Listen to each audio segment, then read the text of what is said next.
बताओ प्रश्नावली। प्रश्नावली है 12.2। चैप्टर का नाम है पृष्ठीय क्षेत्रफल एवं आयतन। पृष्ठीय क्षेत्रफल एवं आयतन। इसका प्रश्न नंबर कौन सा लेगा? 6। अच्छी तरह से समझना है, ठीक है ना।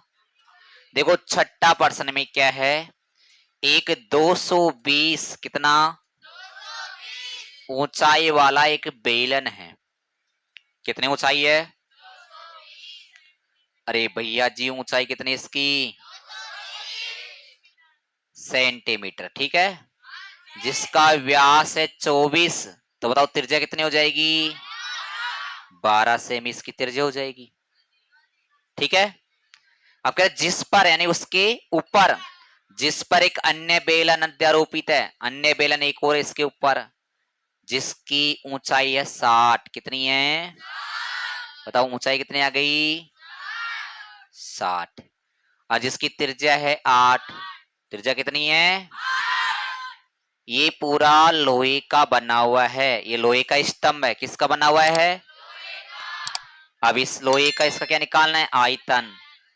फिर आयतन निकालने के बाद उसमें ये भी कह रहा है कि 1 सेमी क्यूब का वजन, 1 सेमी क्यूब का वजन 8 ग्राम है। कितना ग्राम है? तो इसका टोटल वजन कितना होगा ये पूछ रहा है। टोटल वजन कितना होगा? सभी ध्यान देना। बताओ, इसका नाम है लोहे का स्तंभ। क्या नाम है इसका? इस स्तंभ का क्या निकालना है? आयतन। अब इस पूरे का आयतन है, पूरे का वजन कैसे निकालेंगे? ये छोटा बेलन और ये बड़ा बेलन दोनों को जोड़ देंगे। छोटे बेलन का आयतन प्लस बड़े बेलन का आयतन। थोड़ा धीरे। छोटे बेलन का आयतन प्लस बड़े बेलन का आयतन। बताओ, बेलन छोटा हो चाहे बड़ा हो, सूत्र तो पाई आर स्क्वायर एच होगा। बेलन का आयतन पाई आर स्क्वायर एच, बेलन का आयतन पाई आर स्क्वायर एच। दोनों में आर कॉमन नहीं है क्योंकि दोनों का आर अलग अलग है। दोनों का आर कितना है? अलग अलग। और दोनों का एच भी अलग है, तो आर एच तो कॉमन आने वाला है नहीं। तो दोनों में से केवल पाई कॉमन आएगा। क्या कॉमन आएगा बताओ? और पाई का मान सवाल में दे रखा है 3.14। तो जो सवाल में दिया है वही तो मानना पड़ेगा अपन को। बताओ, दोनों में से क्या कॉमन आ रहा है? पाई का मतलब मैंने 3.14 कॉमन ले लिया। दोनों में से पाई कॉमन ले लिया। पाई का मतलब क्या हो गया? 3.14। अब आर बताओ, आर किसका पहले? छोटे बेलन का आर बताओ कितना है? कितनी बार लिखना है? एच कितना है बताओ? 60। छोटे बेलन काम खत्म हो गया। अब बड़े बेलन बताओ, पाई तो ले लिया था कॉमन। आर बड़े बेलन का आर बताओ कितनी बार लिखना है? आर के मान को 2 बार लिख दिया। एच कितना बड़े बेलन का? 220। ये समझ गया सभी के? देखो, इन तीनों को गुणा करेंगे और इन तीनों को गुणा करेंगे, फिर इन दोनों को जोड़ेंगे, फिर इससे गुणा करेंगे, इसका टोटल सेमी क्यूब आ जाएगा। फिर उसको 8 से गुणा कर देंगे, ग्राम में आ जाएगा। सवाल आंसर में दे रखा, आंसर में दे रखा किलो में, तो किलो में तो 1000 का भाग दे देंगे। 1 किलो में 1000 ग्राम होता है ना, तो 1000 का भाग दे देंगे बाद में। देखो पहले गुणा कर लेते। देखो 3.14 ऐसे की 8 1 64, 64 इंटू 60 करेंगे 38 40 आ जाएगा। कितना आ जाएगा? ये आ जाएगा 38 40। 12 गुणा 12 करेंगे 144। 12 गुणा 12 करेंगे तो 144 गुणा कितना करेंगे? 220। तो 22 चौक 88, 22 चौक 88, 8 96, 22 एकम 22, 22 सर 9 कितना हो गया? 31। गुणा कर दोगे क्या? इन तीनों को गुणा करेंगे तो ये संख्या आ जाएगी। अब इन दोनों को जोड़ेंगे। क्या करेंगे? देखो 3.14 ऐसे कैसे? इन दोनों देखो, जीरो में जीरो जोड़ो। बताओ 8 में 4 जोड़ेंगे तो हासिल कितनी हो गई? 1। तो 1 इसमें तो 7 7 8 15 हासिल 1 1 और 1 2 और 3 5। आगे कितना है? 35 520 हो गया।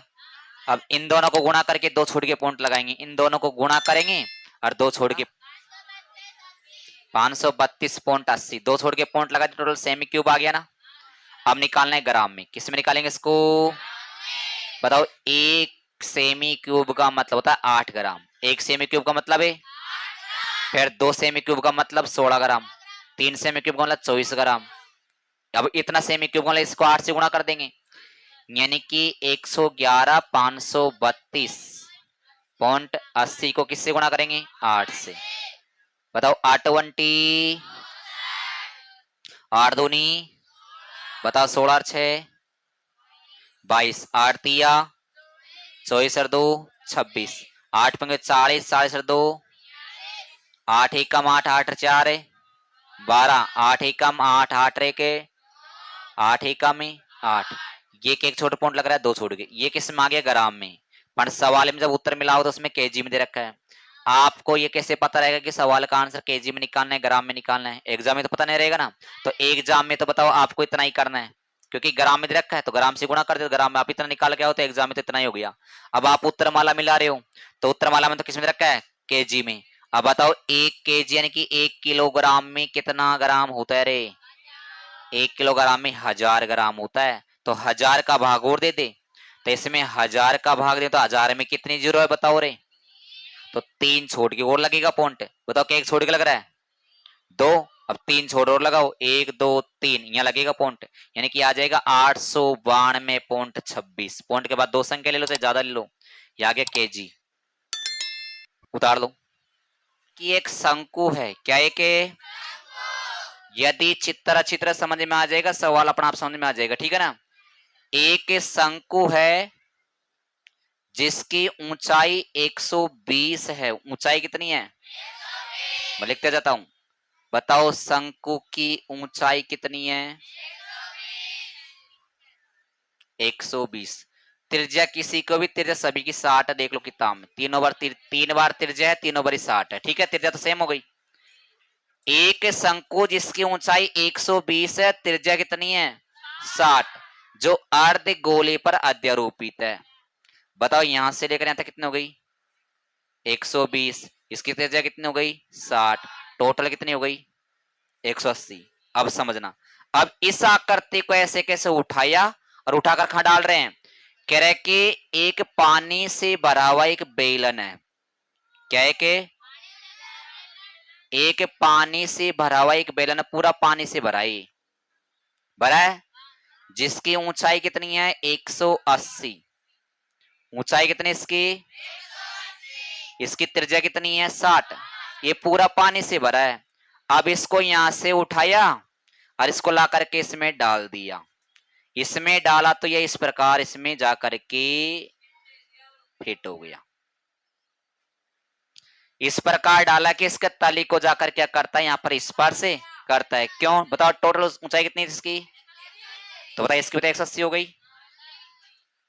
तो शेष पानी का आयतन ज्ञात कर। बताइए यहाँ का और यहाँ का पानी निकल गया ना इसमें डालते ही। तो पानी कहाँ बचा? यहाँ पर बचा, यहाँ पर बचा, यहाँ पर बचा, यहाँ पर बचा। तो बता पूरा पानी किस में था? बेलन में। तो पूरा बेलन में से क्या क्या घट जाएगा? शंकु अर्धगोला, तो ये वाला बच जाएगा ना। बताओ चित्र समझ के सभी की। चित्र क्या था? एक शंकु जिसकी ऊंचाई कितनी है? 120, जो किस पे अध्यारोपित है? अर्धगोले पर।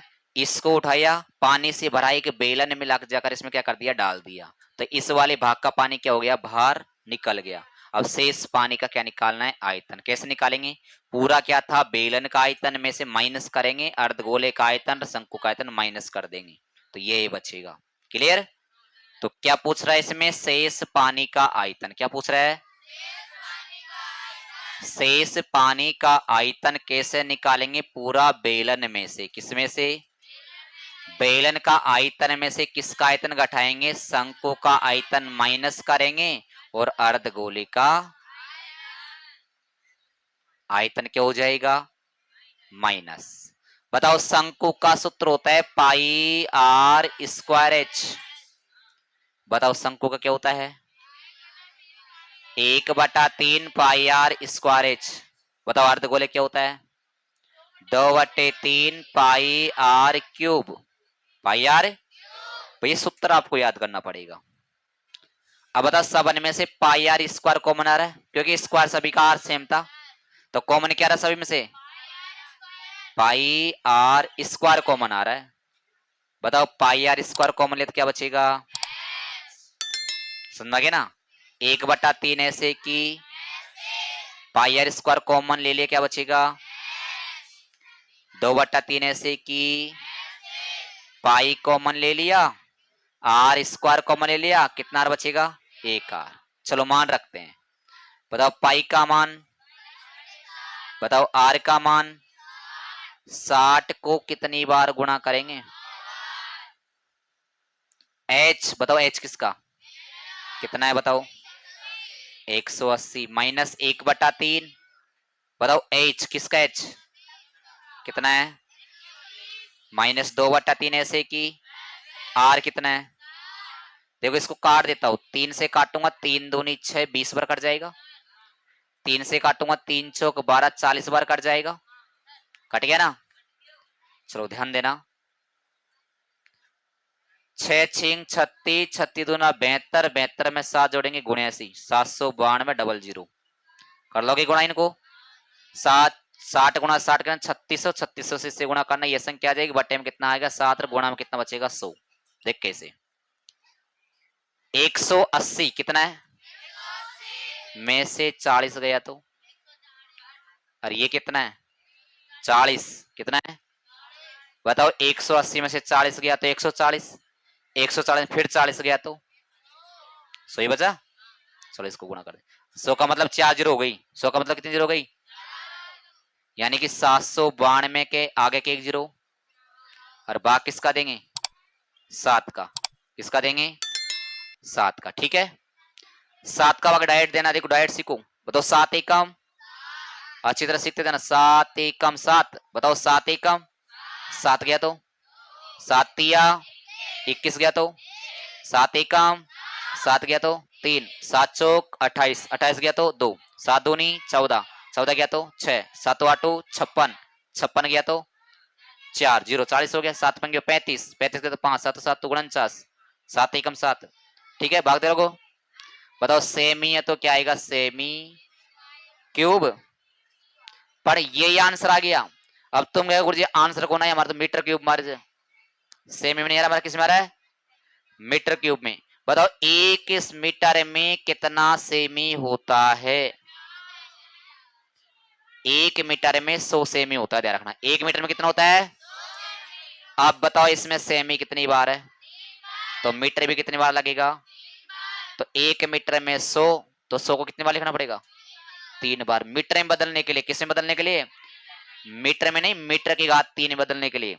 बताओ इसमें 3 बार 100, कितनी बार? क्योंकि 1 मीटर में तो 100 होता है, तो मीटर क्यूब करना है, या सेमी क्यूब, तो सेमी क्यूब किस में बदलना? मीटर क्यूब में। तो 3 बार 100। देखो 1 बार 100, 2 बार 100 और 3 बार 100। बताओ के 1 जीरो होगी, नीचे गणो 6 जीरो हो गए ना। 6 छोड़ रो और लगाओ पॉइंट।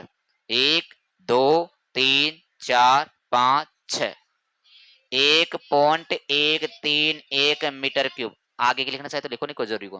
पॉइंट के बाद 2 3। सवाल नंबर कौन सा है? ये कह रहा है कि एक गोलाकार बर्तन है कांच का, क्या है? जिसके बेलना आकार की गर्दन है। जिसके बेलने आकार की क्या है? ये कांच का बर्तन है, गोल आकार का है, बेलना आकार की गर्दन है, जिसकी लंबाई 8। कितनी लंबाई?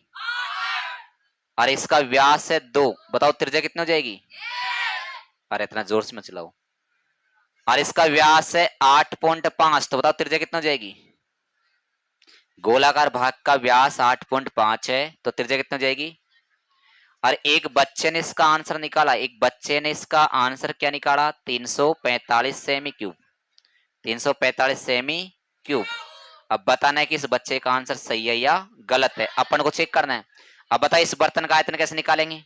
गोले का आयतन, किसका आयतन, और प्लस बेलन का आयतन, दोनों को जोड़ देंगे। ठीक है, ज्यादा कठिन नहीं ना।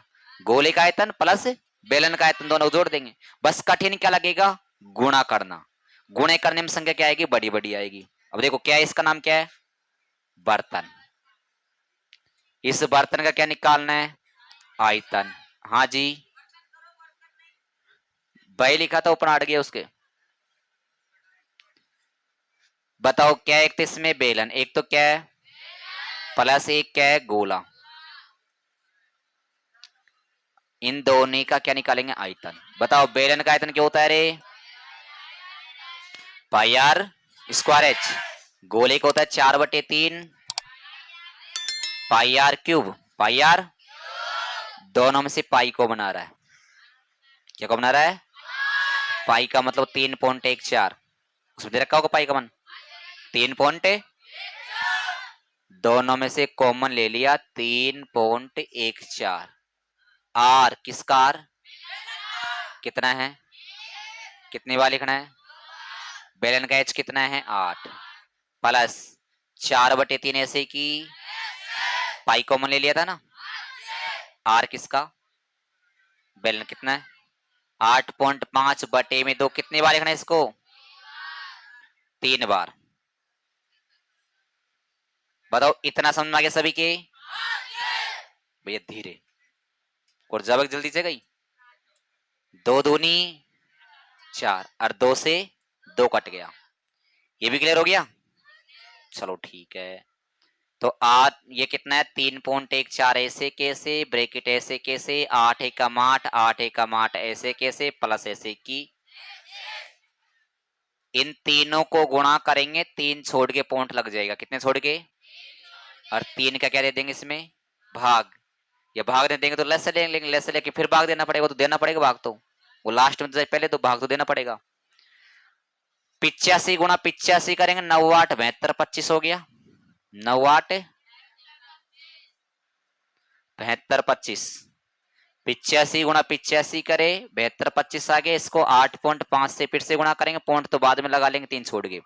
बताओ 5 आम 5 दूनी 10 2 12 5 दूनी 10 और 1 11 5 7 35 और 1 8 से 8 पंग्यो 8 दूनी 16 16 4 20 8 दूनी 16 16 2 18 8 7 56 जोड़ो 5 2 1 1 इसमें जोड़ेंगे 10। तीनों को गुणा किया क्या आया था रे?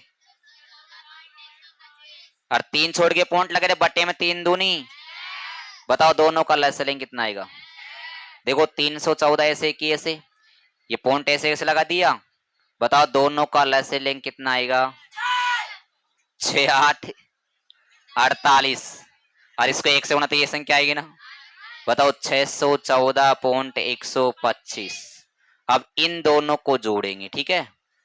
बताओ कितना है? 314 ऐसे की ऐसे, 1.125 ऐसे की 8 और 4 हासिल 1 और 1 2 और 4 कितना हो गया? 6 6 और भाग किसका? 6 का। इन दोनों को गुणा करके 6 का भाग देगा। 20 7 9 20 गुण्यासी 07 250 के एक छोड़ पॉइंट लगे। बताओ देगा 1 2 3 4 5 यहाँ और भाग किसका देंगे? इसमें भाग देंगे। क्या देंगे? भाग दे लेना। इसका भाग देने पर 346.51 सेमी क्यूब दे लोगे क्या? देखिए बताओ क्या? चलो देखो बताओ। बताओ 6 का भाग देना 20 गुण्यासी 0.07250। बताओ 6 तिया 18। बाकी निकालो कितना बचेगा? 2 क्या उतारेंगे? बताओ 6 चौका 24। बाकी निकालो कितना बचेगा? 3 क्या उतारेंगे? 6 6 बाकी निकाल क्या बचेगा? ये पॉइंट उतार दिया, ऊपर से क्या उतारेंगे? 6 पंग्यो 30। बाकी निकाल कितना बचेगा? 0 क्या उतारेंगे? 7। बताओ 6 कम आगे देना चाहिए, दे लो, पॉइंट के बाद 2 संख्या